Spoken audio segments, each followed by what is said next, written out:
Hello my dear students and welcome back to RS only. So आज जो है हमने लास्ट क्लास में पहले पार्लियामेंट का कंप्लीटली चीजें कवर कर ली हैं, right? That what consist of the parliament, ठीक है? What is the how the work is done in parliament, कौन कौन से सेशंस होते हैं पार्लियामेंट के अंदर, कौन कौन से मोशंस आते हैं हमारे पार्लियामेंट में, क्या पार्लियामेंट्री प्रिविलेजेस होते हैं हमारे एमपीज के पास में, ओके?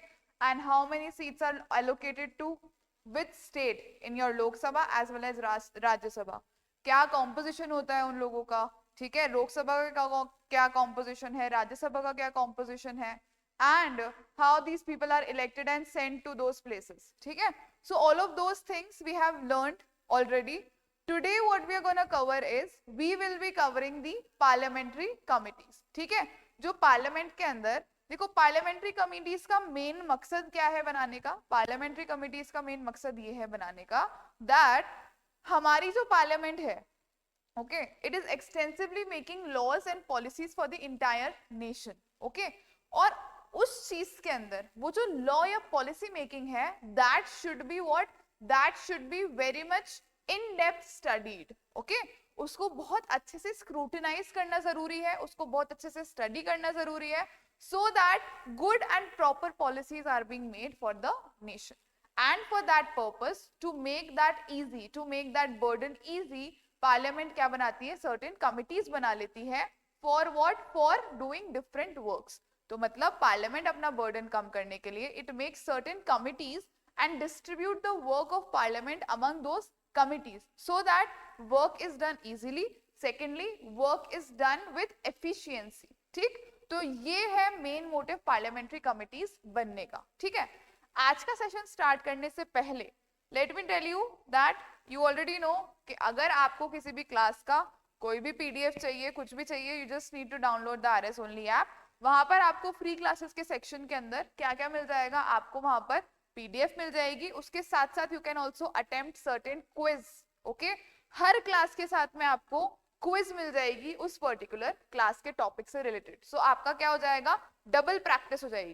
क्लास में तो हम प्रैक्टिस करते ही हैं पीवाईक्यूज और एक्सपेक्टेड क्वेश्चंस, उसके साथ में you can also practise once more on the app itself. Play Store के ऊपर और एप्पल स्टोर के ऊपर, दोनों के ऊपर ही अवेलेबल है. इसके अलावा आपको ऐप के ऊपर और भी बहुत अच्छी चीजें मिल जाएंगी. आरएस का पूरा गाइडेंस आपको वहां पर मिल जाएगा, प्रीवियस ईयर क्वेश्चंस आपको मिल जाएंगे, करंट अफेयर्स आपको मिल जाएंगे. So this app is very beneficial for you people, so you can anytime go and download it. अब हम आते हैं हमारी दूसरी और इम्पोर्टेंट बात के ऊपर, क्योंकि देखो आरएएस का जो पैटर्न है ना, it is what, it is changing, okay?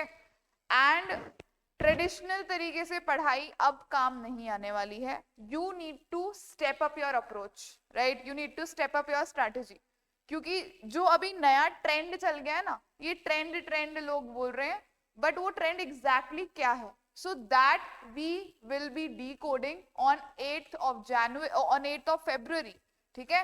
8th of February को we are organising a seminar and in that आपके जो आरएस का न्यू पैटर्न अप्रोच है उसके ऊपर एक्सटेंसिवली हम लोग बात करने वाले हैं. सो जो भी बच्चे इंटरेस्टेड है दे कैन ऑलवेज रजिस्टर, है ना? And 8th of February Sunday है, so you people can come and visit any time, ठीक है? 11 बजे से सेमिनार होने वाला है. हमारे जो टॉप रैंकर हैं he will also be coming, okay? So आप लोगों को रजिस्टर करवाना है जल्द से जल्द इस पर्टिकुलर सेमिनार के लिए. So the toppers will directly talk to you, right? The toppers जिन्होंने क्लियर किया है इस साल 2023 का जो बैच था जिसका रिजल्ट अभी आया था, उसमें rank 13 is coming. So he will be addressing and he will tell you that how you can appear for this upcoming RAS examination, ठीक है? तो ये हो गई हमारी दो बातें. अब हम स्टार्ट करते हैं हमारे टॉपिक से, ओके?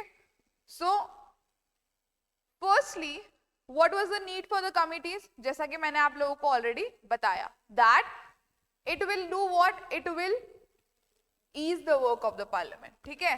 एंड जो वॉल्यूमिनस काम है, जो कॉम्प्लेक्स बहुत सारा काम है, उसका बर्डन जो पार्लियामेंट पे होता है उसको क्या कर देगा? उसको डिस्ट्रीब्यूट कर देगा. डिस्ट्रीब्यूट कर देगा among what? Among your different whom? Among your different committees, so that the work is done, how the work is done efficiently and accurately, okay?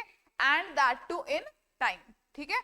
So what is the need for the parliament? The parliament is to unwieldily, to effectively deliberate on what? on complex and voluminous legislative measures.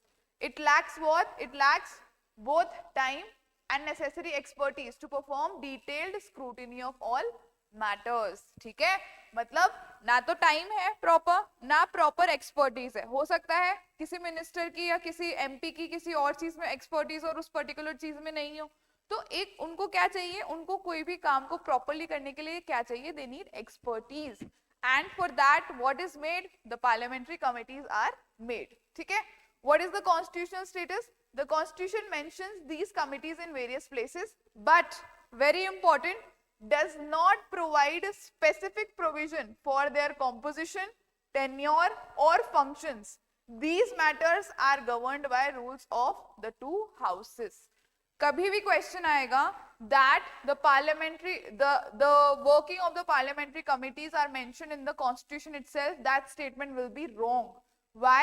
Because these are done according to the rules of procedure of the houses. ठीक है, किसके according किए जाते हैं ये? According to the rule of procedures.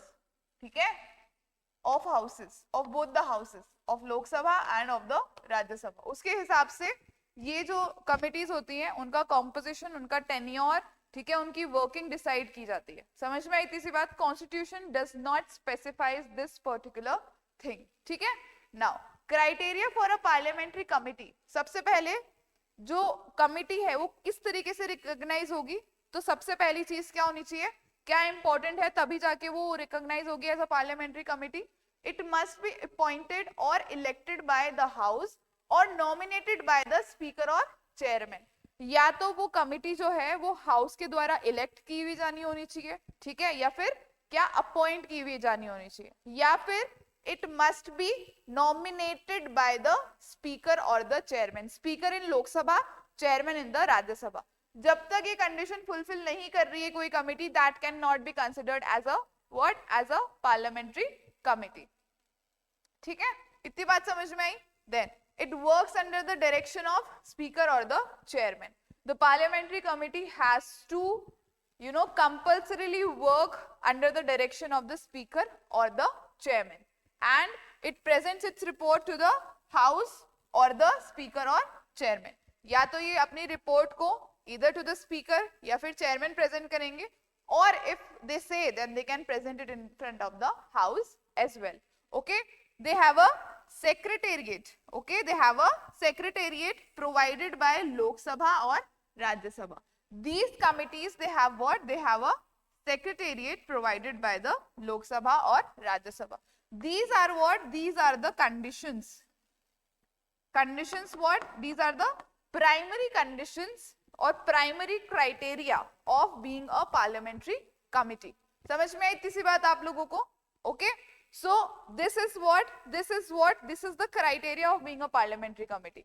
अब इसके अलावा भी कमिटीज होती हैं, ठीक है, जैसे होती है कंसल्टेटिव कमिटीज. ठीक है, कंसल्टेटिव कमिटीज जो होती हैं, they are not parliamentary committees as they do not fulfil these conditions. जो कंसल्टेटिव कमिटीज होती हैं वो कुछ पर्टिकुलर टॉपिक्स के ऊपर डिटेल्ड डिस्कशन करने के लिए होती हैं. जब मिनिस्टर्स और एमपीज जो हैं वो एक्सटेंसिवली डिस्कशन करते हैं किसी भी पर्टिकुलर टॉपिक के ऊपर, वो क्या होती है? कंसल्टेटिव. वहां पर सिर्फ कंसल्टेशन वाला काम होता है. ठीक है, वहां का कुछ भी चीज जो है वो बाउंडिंग नहीं होता, कुछ भी चीज रिपोर्टेबल नहीं होता.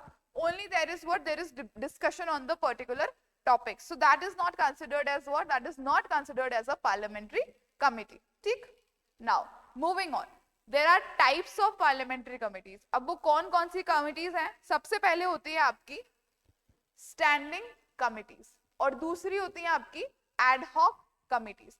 Standing से आप ये समझ लो that these are what? These are certain permanent committees. और ad hoc मतलब ad hoc are temporary committees जो किसी पर्टिकुलर इशू के टाइम के ऊपर बनाई जाती हैं, एंड देन इवेंचुअली जब वो पर्टिकुलर काम सॉल्व हो जाता है, जब वो पर्टिकुलर काम एड्रेस हो जाता है, तो वो कमिटीज जो है वो डिसॉल्व हो जाती हैं. ठीक है, so this is what? This is your standing committee. Standing committees are permanent bodies constituted every year or periodically that work on a continuous basis.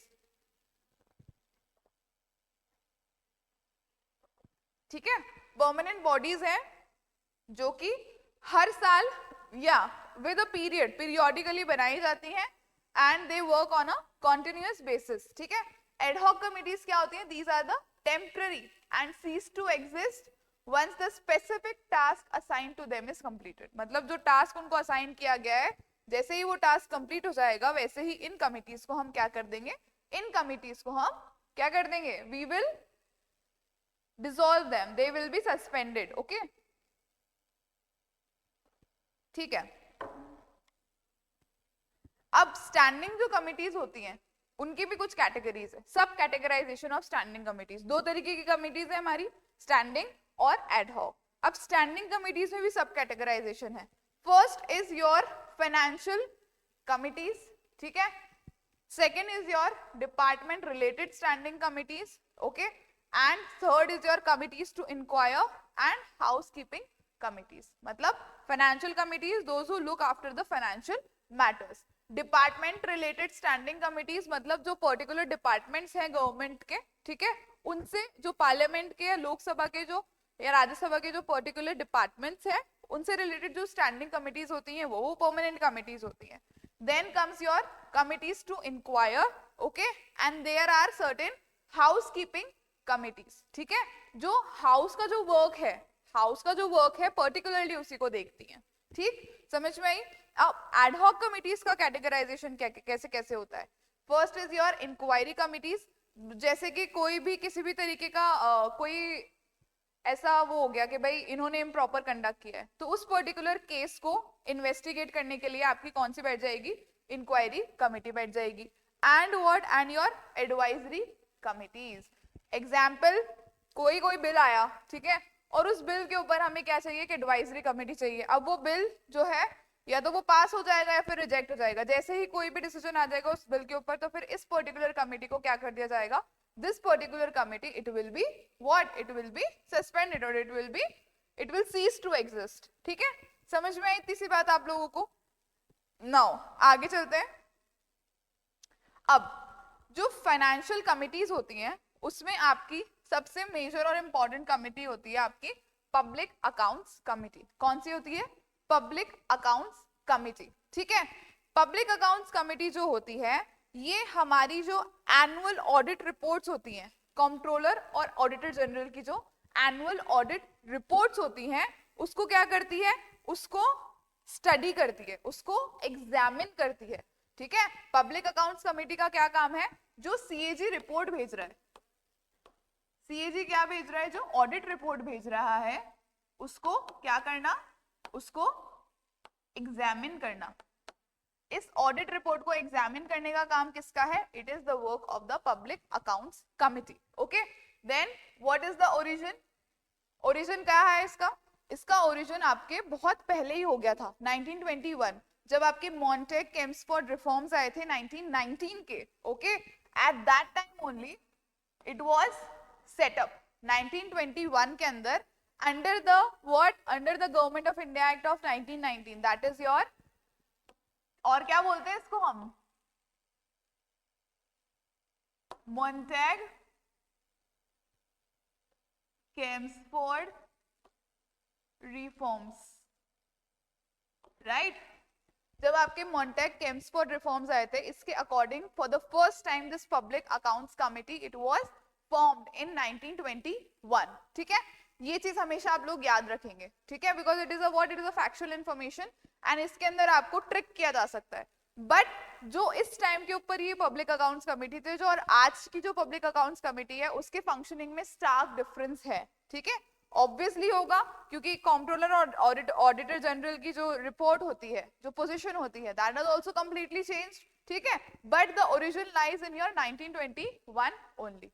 Composition क्या है इसकी? 22 मेंबर्स होते हैं इसमें. ठीक है, 15 किससे हैं? लोकसभा से, और 7 from your Rajya Sabha.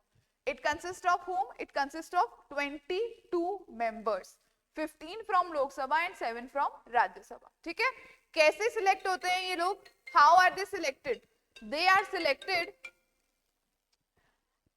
They are elected actually. Members are what? Members are elected annually via proportional representation, single transferable vote, ensuring all parties are represented. ठीक है, प्रोपोर्शनल रिप्रेजेंटेशन और सिंगल ट्रांसफरेबल वोट से ये लोग सेलेक्ट होते हैं, ताकि क्या इंश्योर करने के लिए कि भाई जितनी भी पार्टीज है हमारे हाउसेस में, लोकसभा और राज्यसभा के अंदर, वो क्या हो, वो रिप्रेजेंट हो। ठीक है, अब यहाँ पर एक रेस्ट्रिक्शन है। यहाँ पर रेस्ट्रिक्शन क्या है कि जो मिनिस्टर है, minister he can not be a part of, he can not be a member of this particular committee. अब बहुत एविडेंट बात है, ठीक है, कि कंट्रोलर और ऑडिटर जनरल की जो रिपोर्ट होती है, ठीक है, जो पूरे आपके अप्रोप्रिएशन की, फाइनेंसेस की, सबकी जो रिपोर्ट होती है, ठीक है, तो वो प्रेजेंट कौन कर रहा है, आपका आपका कंट्रोलर ऑडिटर जनरल कर रहा है, राइट। उसको एग्जामिन कौन कर रही है, आपकी पब्लिक अकाउंट्स कमिटी कर रही है। अब क्योंकि एग्जीक्यूटिव कौन है, आपका मिनिस्टर है, ठीक है, मिनिस्टर कौन है, आपका एग्जीक्यूटिव है, जो सारी पॉलिसीज को इंप्लीमेंट करवा रहा है, सारा खर्चा पानी, सारा सब चीजें वो बता रहा है, बजट वो पेश कर रहा है। तो do you think that it will be fair to make a minister a part of PAC? No ना। तो फिर पीएसी इंडिपेंडेंटली एग्जामिन कर पाएगी कि उस पर्टिकुलर सीएजी की रिपोर्ट को? नहीं कर पाएगी। That is why there is a restriction कि मिनिस्टर जो है, क्योंकि वो एग्जीक्यूटिव का पार्ट है, ठीक है, तो इसलिए उस मिनिस्टर को हम क्या नहीं बनाएंगे, उस मिनिस्टर को हम पीएसी का मेंबर नहीं बनाएंगे। और अगर कोई मिनिस्टर हमारे पीएसी, जैसे पीएसी बन गई, ठीक है, उसके बाद उस इंसान को, उस पीएसी के मेंबर को मिनिस्टर अपॉइंट किया जाता है, तो उसको पार्लियामेंट्री जो अकाउंट, पब्लिक अकाउंट्स कमेटी है, उसको छोड़ना पड़ेगा, वहां से रिजाइन देना पड़ेगा if he has to become a minister. Okay, समझ में आई इतनी सी बात? So a minister he can not be elected as a member of your PAC, public accounts committee. समझ में आ गया?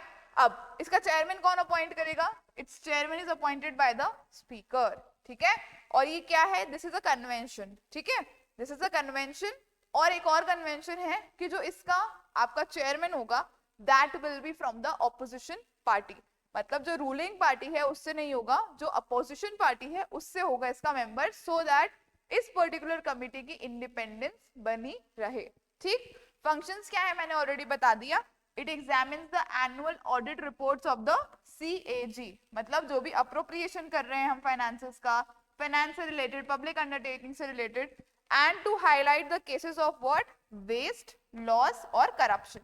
अगर किसी भी तरीके का वेस्टेज ऑफ फंड्स हो रहा है, या लॉस ऑफ फंड्स हो रहा है, या फिर करप्शन हो रहा है, सो वो भी कौन हाईलाइट करेगा? It will B highlighted by your public accounts committee.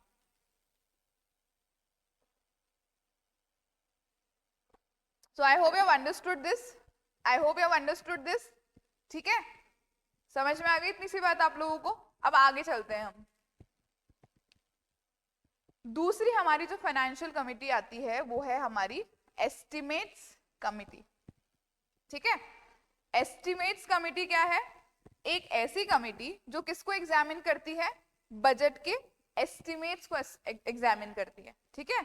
किसको एग्जामिन करती है? जो बजट में हम एस्टिमेट्स लगाते हैं ना कि भाई इतना एस्टिमेटेड खर्चा आएगा इस पर्टिकुलर चीज के अंदर, तो उन एस्टिमेट्स को एग्जामिन करती है कि क्या ये एस्टिमेट जो लगाया गया है वो सही है, क्या वो सही नहीं है, क्या ज्यादा हमने एस्टिमेशन कर दिया है, क्या हमने कम कर दिया है, और किस तरीके से हम उसको इकोनॉमिक बना सकते हैं, ठीक है, किस तरीके से हम उसको किफायती बना सकते हैं। तो ये कौन करता है आपका? This is done by your estimates committee, ठीक है। ओरिजिन क्या है इसका? Origin is first post independence committee constituted in 1950 on the recommendation of John Mathai. बहुत इंपॉर्टेंट फैक्ट है, this is an important fact. First post independence committee जो थी वो आपकी कौन सी थी? और एस्टिमेट्स कमिटी। कब बनी? 1950 के अंदर। किसकी रिकमेंडेशन पे? जॉन मठाई की रिकमेंडेशन के ऊपर, ठीक है। कॉम्पोजिशन क्या है? 30 मेंबर्स होते हैं, right, all of whom are from the Lok Sabha only. The Rajya Sabha has no representation in this committee. Well understood है? बजट से रिलेटेड है आपके, ठीक है। अब बजट का पूरा काम, बजट क्या होता है? एक तरीके का मनी बिल ही होता है ना। तो बजट का पूरा काम कौन देखता है? आपका लोकसभा देखता है। Why? Because it has the representatives of the people directly elected. So इस पर्टिकुलर कमेटी के अंदर भी राज्यसभा का कोई रोल नहीं होता, only the Lok Sabha has what has role in this particular committee. और 30 के 30 जो मेंबर्स हैं वो कहां से इलेक्ट होंगे? आपके लोकसभा के मेंबर्स ही होंगे, ठीक है। And they are elected annually by Lok Sabha through proportional representation. Annual election होते हैं इनके, हर साल इलेक्ट होते हैं ये from Lok Sabha through proportional representation. ठीक है, इतनी बात आई होप आप सब लोगों को समझ में आ गई होगी। Okay, the chairman over here is also appointed by the speaker only and is what is invariably from the ruling party. मतलब हमने लास्ट में देखा था पब्लिक अकाउंट्स कमेटी में ऑपोजिशन पार्टी का होता था, यहाँ पर किसका है, रूलिंग पार्टी का। And what is the role, it is known as a continuous economy committee.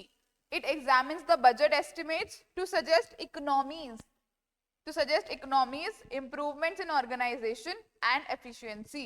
Economies मतलब किफायत किस तरीके से हम कर सकते हैं हमारे बजट में, हमारे बजट को हम किस तरीके से और इकोनॉमिकल बना सकते हैं। ठीक है, तो ये काम किसका है, हमारी एस्टिमेट्स कमेटी का है।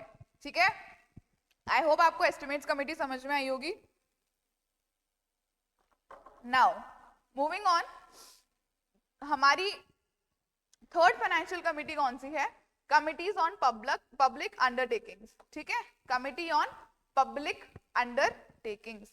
सबसे मेन इंपॉर्टेंट काम इस कमेटी का क्या है कि भाई ये जो है ये रिपोर्ट्स और accounts of public undertakings and the related CAG reports, it examines these particular things. ठीक है, नाउ पब्लिक अंडरटेकिंग्स क्या होती हैं, public undertakings are the enterprises और the property of the government. ठीक है, जो भी पब्लिक अंडरटेकिंग्स होती हैं उनको एग्जामिन करने का, ठीक है, उनको एग्जामिन करने का काम किसका है, the committee on public undertakings का। ठीक है, और ये देखती है कि जो पब्लिक अंडरटेकिंग्स है क्या ये जो प्रिंसिपल्स हमने बनाए हुए हैं उनके अकॉर्डिंग इनको एडमिनिस्टर किया जा रहा है कि नहीं किया जा रहा।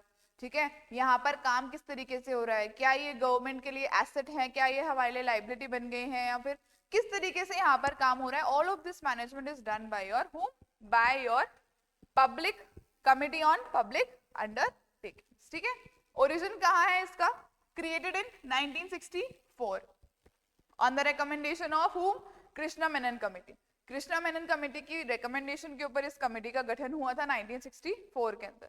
ओरिजिनली 15 मेंबर्स थे बट इवेंचुअली 1974 में इसके 22 मेंबर्स कर दिए गए थे, 15 किससे, लोकसभा से और 7 राज्यसभा से। Okay, similar to your hmm, similar to your public accounts committee. ठीक है, चलो इलेक्शन कैसे होता है, members are elected annually by the parliament through proportional representation. So मतलब देखो यहाँ पर फेयर मींस का इस्तेमाल किया जा रहा है, प्रोपोर्शनल रिप्रेजेंटेशन के थ्रू एनुअली मेंबर्स जो है वो इलेक्ट होते हैं। ठीक है, नाउ restrictions क्या है, again a member cannot be a minister cannot be a member। Reason मैं आपको ऑलरेडी एक्सप्लेन कर चुकी हूँ, राइट। फंक्शंस क्या है, to examine the reports and accounts of public undertakings. ठीक है, जो भी पब्लिक अंडरटेकिंग्स की रिपोर्ट्स हैं, ठीक है, और उनके जो अकाउंट्स हैं उनको एग्जामिन करना, और एंड रिलेटेड सीएजी रिपोर्ट्स, और अगर उससे रिलेटेड कोई भी सीएजी रिपोर्ट्स हैं तो उनको भी एग्जामिन करना। It also checks if these undertakings are managed according to sound business principles or not।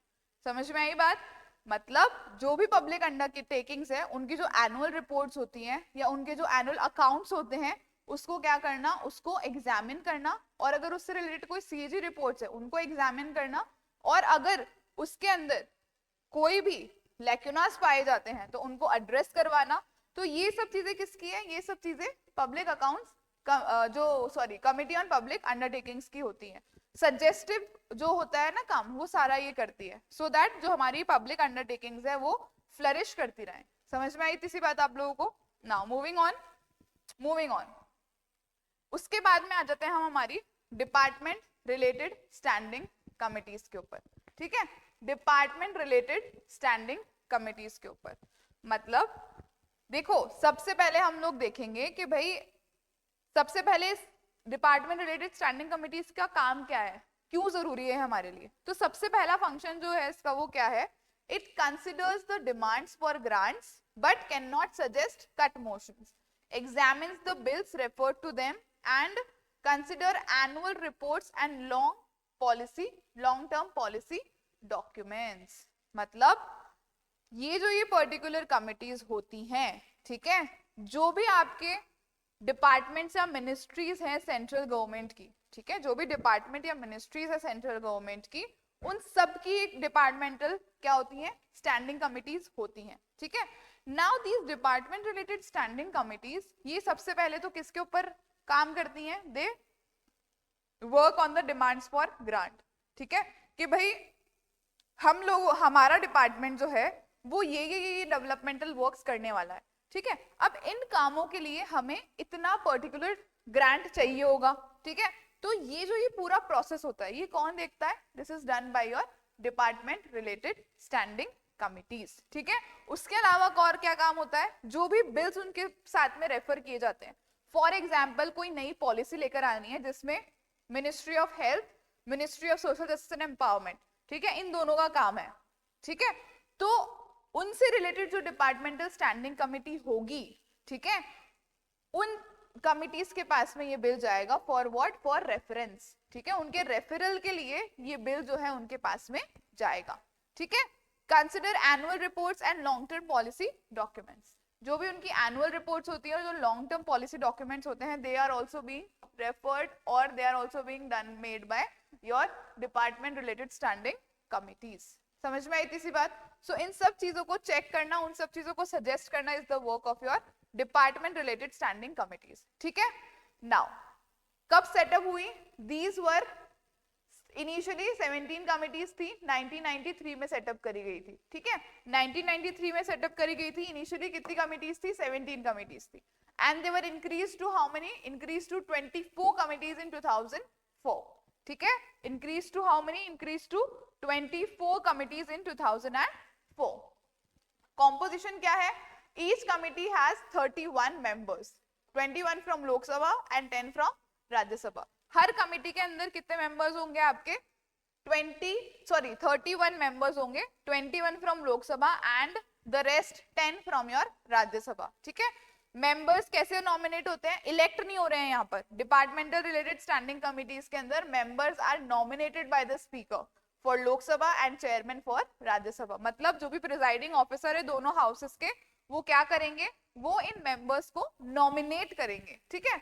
Jurisdiction कितना होता है इनका, 8 committees work under the Rajya Sabha and 16 work under the Lok Sabha. They cover all central ministries and departments. 8 ministries, 8 जो committees है, sorry 8 committees जो है वो राज्यसभा के अंदर काम करती हैं और 16 कमिटीज जो है वो लोकसभा के अंदर काम करती हैं। और जितने भी सेंट्रल गवर्नमेंट के मिनिस्ट्रीज और डिपार्टमेंट्स हैं उन सभी को ये क्या करते हैं, कवर करते हैं। फंक्शंस हम ऑलरेडी डिस्कस कर चुके हैं।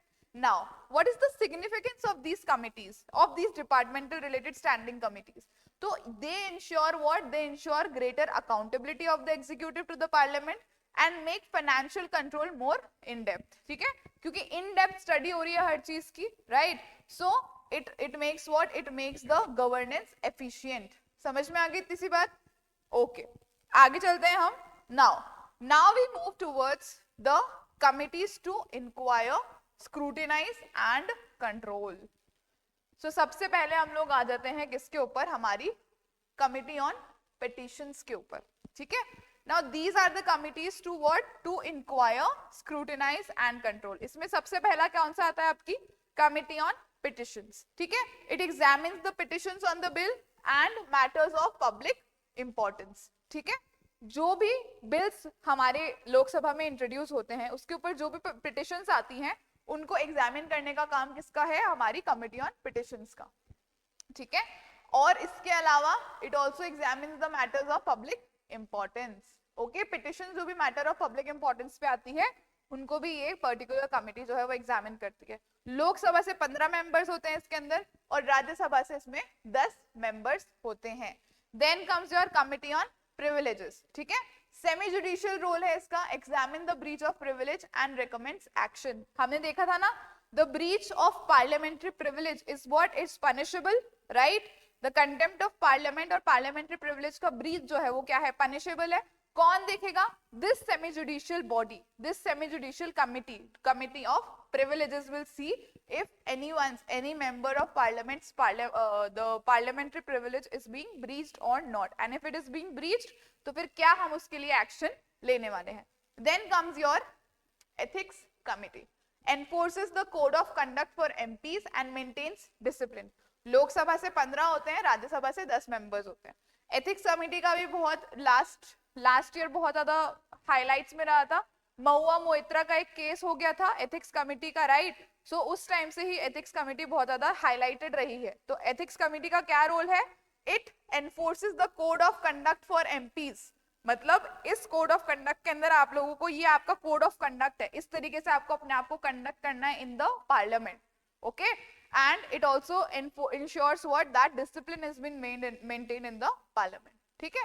Now the next committee is on committee on government assurances. It tracks the promises and undertakings given by ministers on the floor of the house. मतलब जो भी promises और क्या undertakings ministers देते हैं घर के अंदर, the floor of the house के ऊपर, उसको क्या करता है? It tracks it. Okay? Then committee on subordinate legislation. It ensures that the executive is what? Properly exercising delegated powers to make rules and regulations. समझ में आया? सबऑर्डिनेट लेजिस्लेशन के अंदर जो कमिटी होती है वो क्या इंश्योर करती है कि भाई जो हमारे एग्जीक्यूटिव्स हैं, हमारे जो मिनिस्टर्स हैं, वो प्रॉपरली क्या अपनी जो डेलीगेटेड पावर्स हैं उनको एक्सरसाइज कर रहे हैं कि नहीं कर रहे हैं, प्रॉपर रूल्स बना रहे हैं कि नहीं बना रहे. ठीक है?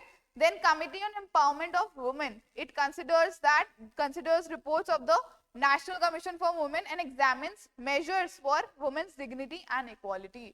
मतलब जो नेशनल कमीशन ऑफ वुमेन की जो रिपोर्ट्स होती है उनको कंसिडर करते हुए वो वुमेन की डिग्निटी और इक्वालिटी को एनहांस करने के लिए, मेंटेन करने के लिए किस तरीके के और सजेस्टिव रिफॉर्म्स हो सकते हैं, वो सब चीजें कौन देखता है? आपका your committee on empowerment of women. ठीक है?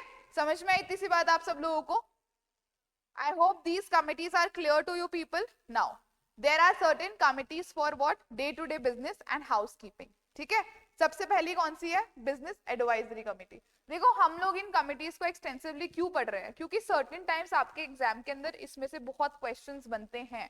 ठीक है? आप मानो या ना मानो, अभी जब हम लोग PYQs पढ़ेंगे ना, तब आपको समझ में आएगा कि इन कमिटीज का रेलेवेंस क्या है हमारे लिए. Business advisory committee, it regulates the time table of the house. ठीक है? एंड द स्पीकर और chairman acts as the ex officio chairman. ठीक? जो भी डे टाइम टेबल होगा हाउस का वो कौन रेगुलेट करेगा? Business advisory committee. और चेयरमैन या स्पीकर जो भी है वो कैसे क्या एक्ट करेंगे? As the ex officio chairman of that particular committee. ठीक है? Committee on private members bills and resolution. Private members bills मतलब कोई भी ऐसा MP, any of the MP who is not a minister. ठीक है? any of the MP who is not a minister. ठीक है? तो उस classifies and allocates time for non-government bills. और ये किस में होती है? सिर्फ लोकसभा में होती है. ठीक है? मिनिस्टर जो नहीं है आदमी, जो एमपी जो कि मिनिस्टर नहीं है, तो वो क्या हो गया? प्राइवेट मेंबर हो गया. ठीक है? तो इसका जो बिल उसने दिया वो क्या हो गया? नॉन गवर्नमेंट बिल हो गया. राइट? सो उसको कौन क्लासिफाई और एलोकेट करता है? It is done by the committee on private members bills and resolution. Rules committee recommends the amendments to the rules of the house. जो भी rules of procedure of the house है उसके अंदर जो amendments हो सकते हैं उसको रेकमेंड कौन करता है? आपकी rules committee. General purpose committee, it advises on affairs of the house not covered by other committees. जो भी हाउस के अफेयर्स है जो और कमिटीज कवर नहीं कर रही है वो कौन कवर करता है? It is done by the general purpose committee. House committee manages residential accommodation and amenities like food and medical aid for the members. मतलब जो बेसिक अकोमोडेशन वाली चीजें होती हैं वो सब चीजें कौन देखता है? It is done by your house committee. ठीक? आई होप आप लोगों को ये चीज समझ में आ गई होगी. Right? Now we come lastly to the consultative committees. ठीक है? नाउ कंसल्टेटिव कमिटीज का क्या होता है कि भाई ये होती हैं कमिटीज जो कि क्या देती हैं आपको? इनफॉर्मल तरीके का डिस्कशन देती हैं. ठीक है? Informal discussion between whom? Between the ministers and the MPs on any XYZ particular policy हो गया, law हो गया. किसी भी टॉपिक के ऊपर, किसी भी पर्टिकुलर बिल के ऊपर डिस्कशन का इनफॉर्मल एक प्लेटफॉर्म होता है, जिसको हम क्या कहते हैं, जिसको हम कहते हैं द कंसल्टेटिव कमिटीज, ठीक है। Now what is the status of it? It is attached to various ministries or departments but are not strictly parliamentary committees. These are not parliamentary committees. क्योंकि हमने क्या देखा था, हमने देखा था there are certain criteria for a committee to become a parliamentary committee, right? So these do not eventually fall under the parliamentary committees, ठीक है। chairmanship किसकी होती है? The minister or minister of state in charge of the respective ministry acts as the chairman of particular that department or that ministry का जो कौन होता है, minister या minister of state, he acts as the what? He acts as the chairman of that particular committee, ठीक। Then the purpose क्या है? Provide a forum for informal discussion between ministers and MPs on governmental programs, ठीक है। Composition क्या होती है? Membership is what? Voluntary. Minimum 10 होते हैं और मैक्सिमम 30 मेंबर्स होते हैं। वॉलंटरी है, मिनिमम 10, मैक्सिमम 30 मेंबर्स, ठीक है। नाउ कॉन्स्टिट्यूशन कैसे होता है? These are constituted by ministry of parliamentary affairs and dissolve upon the dissolution of the Lok Sabha. Ministry of parliamentary affairs constitute करती है इसको, और कब डिसॉल्व हो जाती है ये? When the Lok Sabha is dissolved, then this particular committee is also dissolved, ठीक है। सो बेसिकली इस कमिटी का क्या काम है? बेसिकली इस कमिटी का काम है आपको कंसल्ट करना। इस कमिटी से आप कंसल्ट करके क्या ला सकते हो? पॉलिसी चेंजेस ला सकते हो या पॉलिसी इम्प्रोवाइजेशन ला सकते हो, ठीक है। Through what? Through discussions, okay. I hope this is clear to you people, है ना। सो हमने जो अभी तक सब चीजें डिस्कस करी है, हमने सारी कमिटीज डिस्कस कर ली हैं, right. We have discussed it almost, right. चलो अब हम लोग आ जाते हैं हमारे किसके ऊपर? अब हम लोग आ जाते हैं हमारे फर्स्ट क्वेश्चन के ऊपर। ये क्वेश्चंस प्रीवियस ईयर क्वेश्चंस हैं जो आपके एग्जाम में ऑलरेडी आ चुके हैं, ठीक है। सबसे पहला क्वेश्चन देखो, 2018 का ये क्वेश्चन है, which of the following are financial committees of the Indian parliament. हमने भी पढ़ा था फाइनेंशियल कमिटीज कौन कौन सी है। एस्टिमेट्स कमिटी है, यस है। पब्लिक अकाउंट्स कमिटी है, यस है। कमिटी ऑन पब्लिक अंडरटेकिंग्स है, yes. Joint committee on salaries and allowances for members of parliament. Did we study this in the financial committees? No, we did not study. But आप बोलोगे कि madam इसके अंदर तो salaries और allowances की बात हो रही है, तो ये तो फाइनेंशियल मैटर हो गया। बट ये किस में आएगा? आपकी हाउस कमिटीज के अंदर आएगा, ठीक है। क्यों? क्योंकि जो रेगुलर वर्क है ना हाउस का, जो रेगुलर चीजें हैं हाउस की, उसके अंदर ये चीजें क्या होंगी? इंक्लूड होंगी। समझ में आ गई आपको मेरी बात? ठीक है। So this committee is not a financial committee. अब कोई बच्चा जिसने ये चीज नहीं पढ़ी होगी तो वो तो ये इसको भी फाइनेंशियल कमिटी समझ लेगा, right. So that is why this is the only and only aim of us studying all of these things in such a manner, okay. So this is what, this is not our option. अब D देखो कहाँ कहाँ पर है। यहाँ पर D है, wrong हो गया। यहाँ पर डी है, रॉन्ग हो गया। यहाँ पर डी है, रॉन्ग हो गया। Correct option is your option number 3, that is A, B and C, okay. समझ में आ गई बात? I hope everyone is clear with what we have just read. आगे चलते हैं हम नेक्स्ट क्वेश्चन की तरफ। यस, नेक्स्ट क्वेश्चन देखो आपका। अब ये तो हो गया था हमारा क्या? ये तो हो गया था हमारा PYQ। अब हमने इसी चीज को देखते हुए क्या किया है, हमने कुछ एक्सपेक्टेड क्वेश्चंस बनाए हैं कि भाई इस तरीके से क्वेश्चंस हमसे एक्सपेक्ट किए जा सकते हैं ताकि हमारी प्रैक्टिस हो जाए, ठीक। अब सबसे पहले देखो, with reference to parliamentary committees consider the following statements. First statement क्या है? Parliamentary committees derive their authority from the constitution. पहला स्टेटमेंट क्या कह रहा है कि भाई पार्लियामेंट्री कमिटीज जो हैं उनकी अथॉरिटी कहां से आती है? From the constitution. यस, बिल्कुल सही बात है। देखो अथॉरिटी तो कॉन्स्टिट्यूशन से आ रही है, राइट? हमने देखा था ना कि it is mention in the constitution, but उसके जो प्रोविजंस है कि किस तरीके से काम करेगी, क्या होगा क्या नहीं होगा, वो कॉन्स्टिट्यूशन में मेंशन नहीं है. So this statement is what? This statement is correct. ठीक है.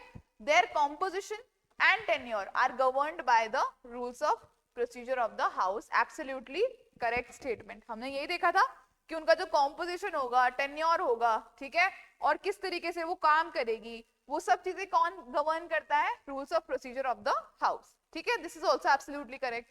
नाउ नेक्स्ट स्टेटमेंट देखो. Consultative committees are recognised as parliamentary committees. Are they recognized as parliamentary committees? No, because they do not fulfill all the conditions. ठीक है. जो भी conditions required हैं आपके parliamentary committee होने की, they do not fulfill it, so it is not a parliamentary committee. So third option is wrong. So first and second are correct. तो आपका correct option कौन सा होगा? A. 1 and 2 only. ठीक है. समझ में आ गई बात?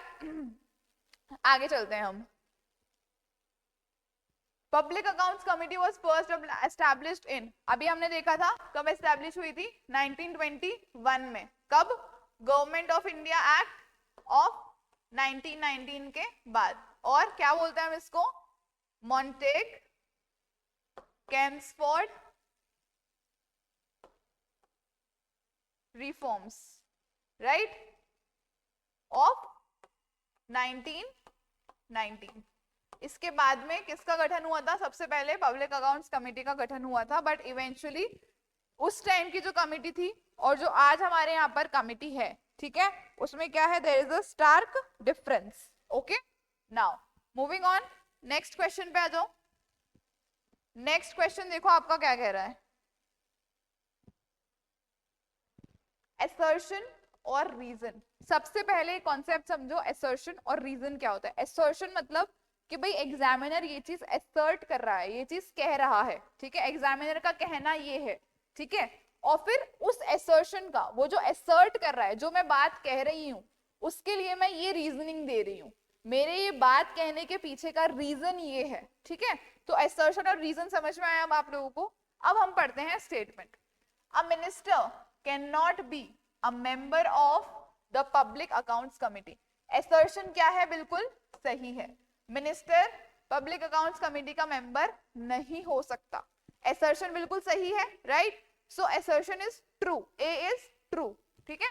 देन रीजन क्या दिया हुआ है अब इस असर्शन का कि भाई मिनिस्टर जो है वो पब्लिक अकाउंट कमेटी का मेंबर नहीं हो सकता. इस असर्शन का रीजन क्या दिया हुआ है? PAC मतलब public accounts committee. It examines the audit reports of the comptroller and auditor general. क्या बोल रहा है? PAC it examines the audit reports of comptroller and auditor general. अब स्टेटमेंट तो ये भी सही है, राइट? स्टेटमेंट तो ये भी सही है, लेकिन क्या ये स्टेटमेंट इस असर्शन का करेक्ट रीजन है?